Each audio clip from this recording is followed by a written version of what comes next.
Goeiemôre graad 9. Dit is Woensdag die 15de Julie 2020 en ek wil vir julle almal baie dankie sê wat vir my die gesigtekeninge ingehandig het. Hierdie opdrag gaan ook vir punte tel aan die einde van die kwartaal. Ek moet vir julle sê, ek het awesome tekeninge gekry. Onthou graad 9, by elke opdrag moet daar 'n assesseringsrubriek by wees.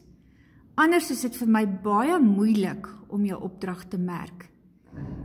Onthou ook, hierdie het ek al so baie vir jou gesê, jou naam, van en klas op die voorblad van jou opdrag.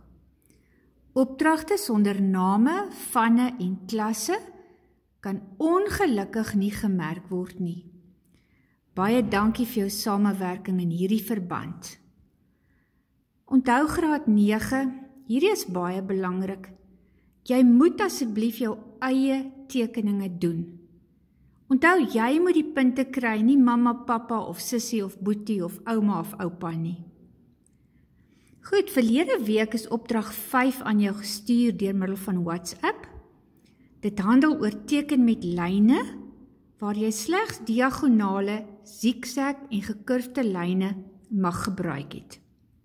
Hierdie opdrag moet nou môre, donderdag 16 Julie 2020 ingehandig word. Hierdie opdrag is op Dinsdag 19 Mei 2020 met jou behandel.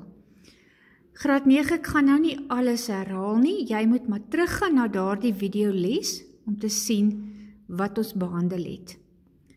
Voordat jy vir my nou hierdie opdrag môre inhandig, maak asseblief baie seker van die volgende. Het jy die raam van jou opdrag met swart getrek? Het jy 'n dubbele raam getrek van 1,5 cm?